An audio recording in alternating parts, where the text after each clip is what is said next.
Hello students, welcome to class 10th physics. Today's topic is spherical mirror. In previous lecture we studied about image formation using plane mirror. So students, let's start spherical mirror. How will you define spherical mirror? As the name indicates, spherical. तो क्या ये sphere होता है? कभी ऐसा mirror देखा है कि जो आपको पूरा का पूरा स्फेयर मिल रहा है आपको? No, it's not sphere. Its name is a spherical mirror because it is formed using a sphere. Means suppose you have a sphere, okay? उस पूरे स्फेयर पे ग्लास है. उस स्फेयर पे आपने ऐसे हाथ रखा, okay? You just put your hand on the sphere and you suddenly remove that particular portion. So that portion will be in this particular shape. Okay, if you see a spherical mirror in front of you, you will say, sir, it seems to be plane mirror. It doesn't seem spherical. Why? Because it is removed from a big sphere. आप assume कर सकते हो, suppose I have a big sphere, उस big sphere का मैं just छोटा सा portion ऐसे निकाल लूँ तो it won't be like spherical. आपको समझना पड़ेगा कि ये स्फेयर से अलग किया है. That's why it's called spherical mirror. That's why its name is sphere, spherical mirror. Okay, so let's see how we study about spherical mirror. Okay, we have a sphere. Okay, we have a sphere, transparent sphere, and then we suddenly removed a portion. हम इसका एक छोटा सा portion remove कर देते हैं. तो ये पोर्शन हमने कर लिया रिमूव. ओके, ये पोर्शन खत्म हो गया. So we only have this particular portion. अब इसको यहाँ से आपने इस साइड में पॉलिश कर दिया. So this will be reflecting part. तो लाइट यहाँ से आएगी. ओके, ये पोर्शन नहीं है ना, इसको अब मत मानो, ये पोर्शन अब नहीं है. तो अगर इधर पॉलिश किया, पॉलिश मीन्स रिफ्लेक्टिंग सरफेस बना दिया, तो इस साइड में रिफ्लेक्टिंग बनाओगे तो लाइट यूँ आएगी. सो इसका मतलब कि this sphere will be like this, इस तरह से होगा ये. और अगर इस साइड में पॉलिश करते हो so sphere will be like this. If this side is made opaque या this side is silvered. Silvered से मतलब समझो, मैं फ़ोन साइलेंट कर देता हूँ. अगर इसको सिल्वर कर दिया तो जहाँ पे भी सिल्वर कर देते हैं तो सिल्वर करने का मतलब होता है कि वहाँ लाइट अब नहीं आएगी. तो लाइट आएगी इस तरह से, इस तरह से आएगी. ठीक है, तो ये हमारे पास होता है कॉनकेव मिरर. कौन सा मिरर होता है भी? Concave mirror. और अगर इसी स्फेयर वाले के इस वाली साइड को पॉलिश कर दिया, यहाँ पॉलिश कर दिया, तो लाइट तो यहाँ से आ नहीं सकती. अब लाइट आएगी इस साइड से. ठीक है, तो ये हमारे पास कौन सा होगा? Convex mirror. Convex mirror. ठीक है,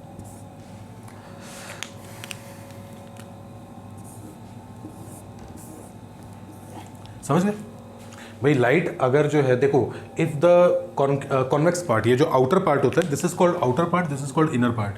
तो लाइट अगर इनर पार्ट पे आ रही है तो ये कॉनकेव मिरर है, आउटर पे आ रही है तो ये कॉन्वेक्स मिरर है. ठीक है, ये दिस इज लाइक दिस, है ना.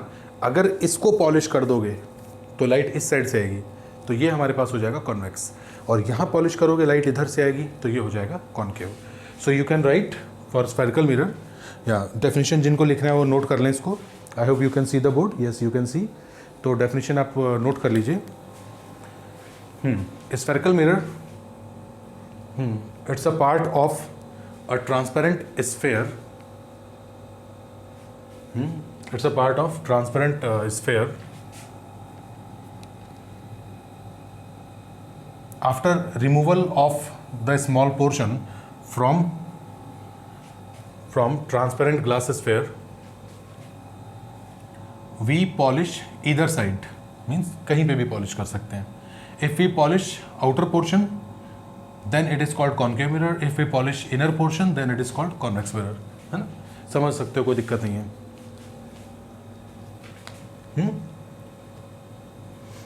ठीक है. अच्छा, तो अब ये तो मैंने समझाने के लिए बताया स्टूडेंट्स. अब इसको चाहे हटा दो, ये अब कुछ नहीं है, यहाँ पे कोई दिक्कत वाली बात नहीं है.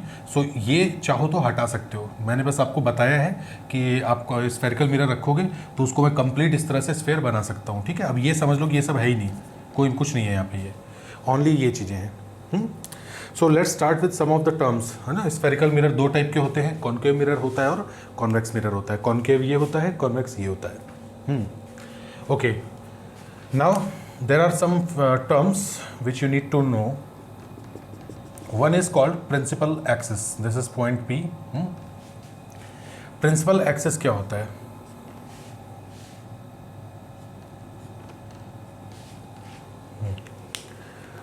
प्रिंसिपल एक्सेस, तो प्रिंसिपल एक्सेस होता है, देखो, the imaginary axis which passes from the centre of the mirror.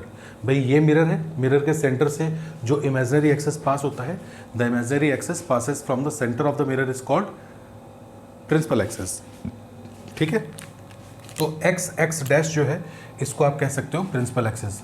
Note कर लेना, the imaginary axis which passes from the centre of the mirror is called principal axis. Okay, फिर आपको एक word पढ़ना पड़ेगा called pole.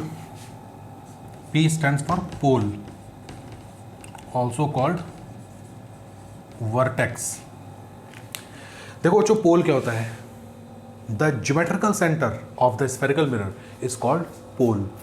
The geometrical centre of spherical mirror is called pole. अरे बच्चों, ये है मिरर, है ना, इसका ज्योमेट्रिकल सेंटर कहाँ होगा? ये होगा, this is the mirror.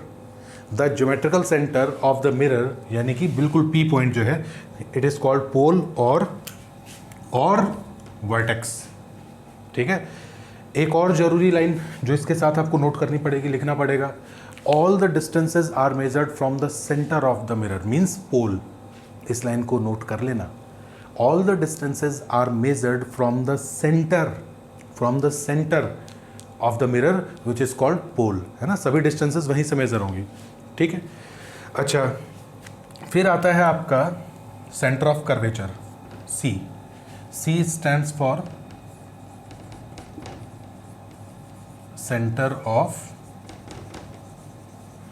Curvature. C जो है वो आपका सेंटर ऑफ कर्वेचर होता है।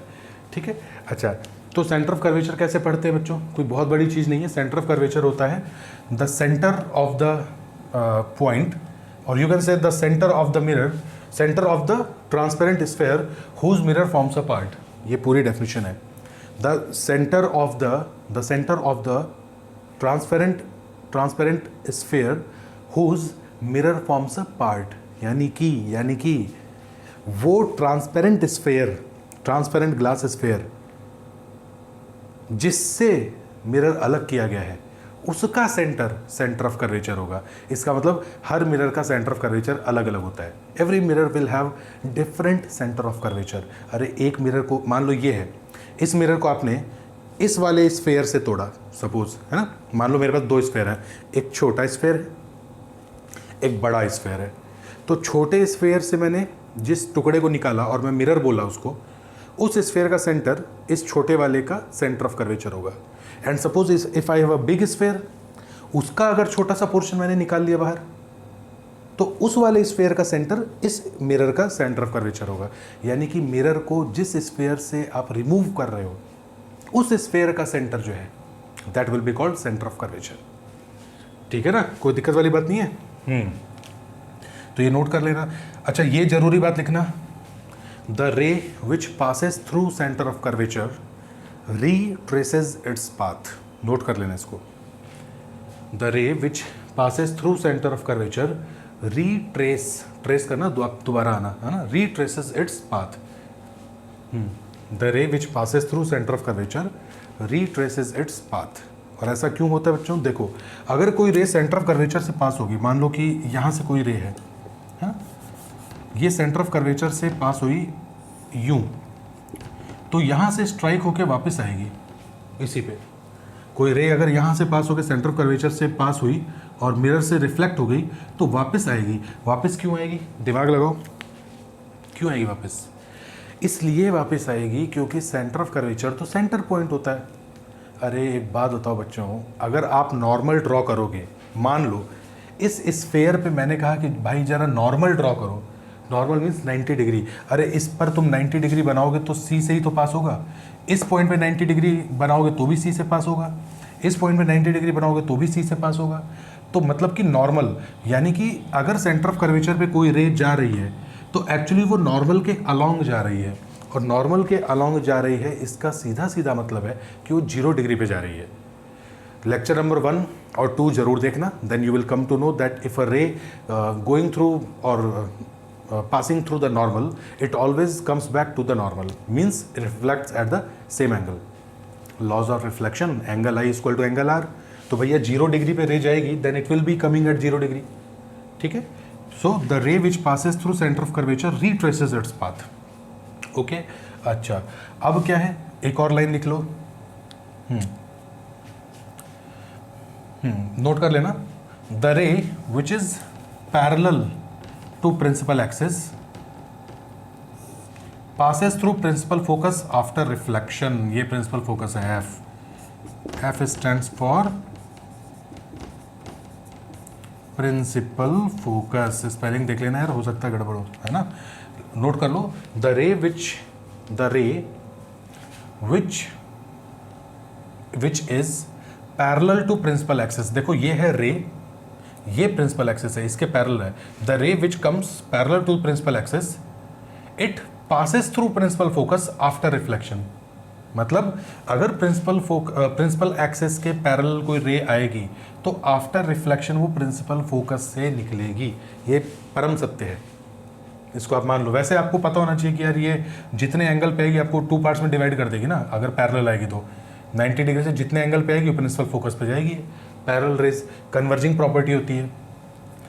कॉनकेव मिरर को कन्वर्जिंग मिरर कहते हैं, इसको नोट कर देना कहीं पे, कन्वर्जिंग मिरर। कॉनकेव मिरर को कन्वर्जिंग मिरर कहते हैं और कॉन्वेक्स मिरर को डाइवर्जिंग मिरर कहते हैं, और कॉन्वेक्स मिरर को डाइवर्जिंग मिरर कहते हैं। ये कन्वर्जिंग मिरर होता है, डाइवर्जिंग मिरर होता है, ठीक है। डाइवर्ज मतलब फैलाना, ये फैला देता है, ये इकट्ठा कर देता है। ओके, लिख लिया ना, the ray which is parallel to principal axis is passes through principal focus after reflection. ये पॉइंट हो गया। अच्छा, अब क्या बचा, अब बचा कि भाई पी एफ जो है वो होता है स्मॉल एफ, यानी कि फोकल लेंथ। पी एफ जो होता है स्मॉल एफ होता है, यानी कि फोकल लेंथ, यानी distance between pole and principal focus is called focal length. This definition में कम इन एग्जाम में आ सकता है। Distance between principal focus, distance between pole and principal focus is called focal length which is denoted by small f. उसी तरह से PC, distance between pole and centre of curvature is called R, which means radius of curvature. Distance between pole and centre of curvature, देखो P और C हर distance, I told you that each and every distance will be measured from pole. सभी distance pole से measure होंगी, तो pole से ही F को मेजर करोगे, स्मॉल f हो जाएगा। पोल से ही सेंटर ऑफ कर्वेचर को मेजर करोगे तो रेडियस ऑफ कर्वेचर यानी कि R आ जाएगा। And F is equal to always R/2। Focal length is equal to R/2 होता है, ये बात दिमाग में बैठा लो।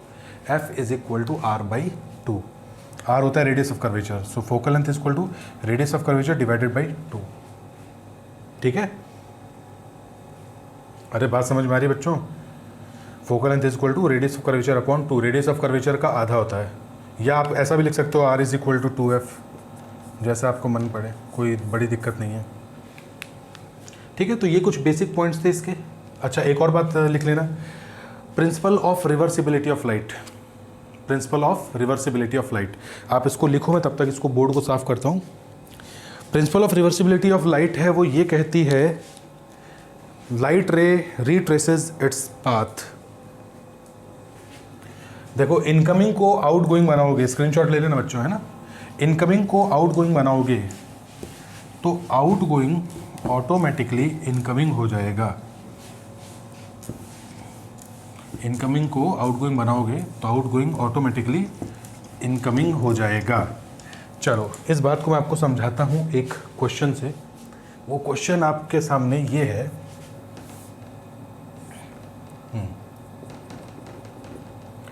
कौन सा मिरर है भैया? कॉनकेव। कॉनकेव क्यों?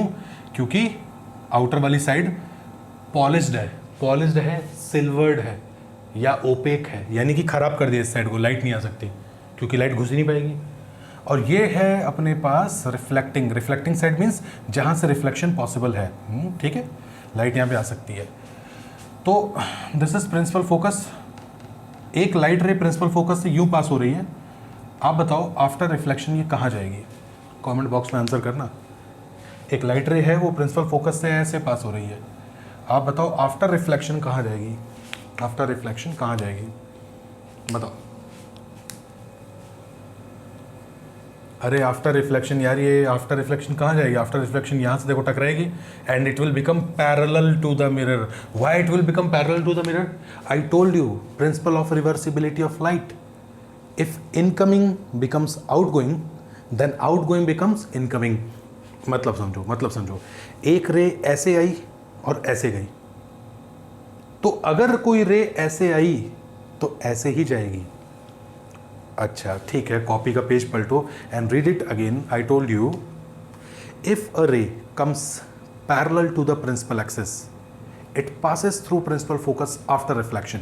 यानी कि if a ray is coming parallel to the principal axis, ये आपका प्रिंसिपल एक्सिस है, इसके पैरेलल अगर कोई रे आएगी तो रिफ्लेक्शन के बाद प्रिंसिपल फोकस से पास होगी. और प्रिंसिपल ऑफ रिवर्सिबिलिटी लाइट ये कहती है कि जैसे ही इनकमिंग को आउटगोइंग बनाया तो भैया आउटगोइंग विल इनकमिंग.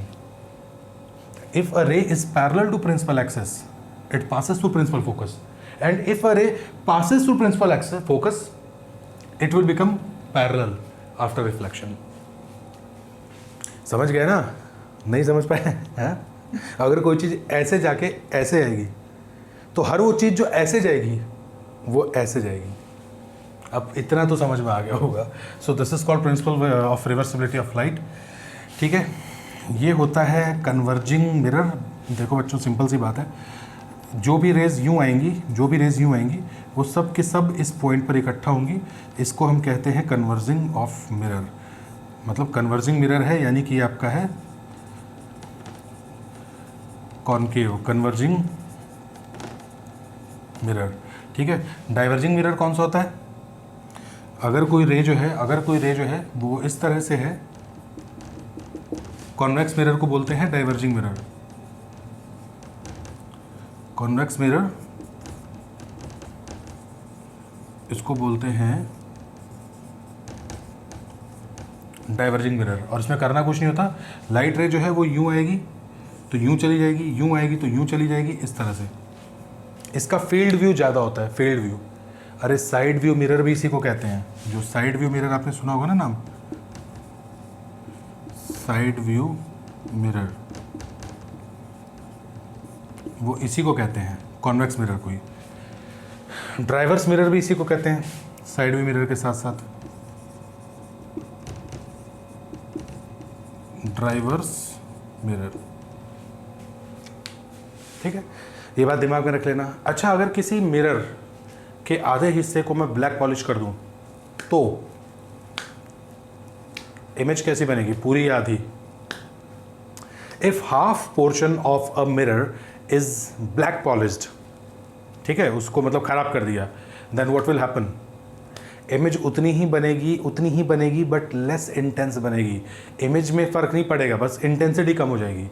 अगर मिरर के आधे को आपने ब्लैक पॉलिश कर दिया तो इमेज उतनी ही बनेगी. अरे इमेज तो एक छोटे से कांच के टुकड़े में भी पूरी बनती है. सच्चाई ये है, आप देख नहीं सकते उसको, देख नहीं पाओगे. क्लियर है? ओके, ठीक है. तो अपने इस लेक्चर को फिनिश करते हैं जल्दी से, then we will be uploading next lecture. जल्दी में ज़्यादा कंटेंट पढ़ाया है ना, तो इसको अच्छे से आप लोग पढ़ाई करो. सो स्टूडेंट्स, मिलते हैं अगले लेक्चर में. Thank you.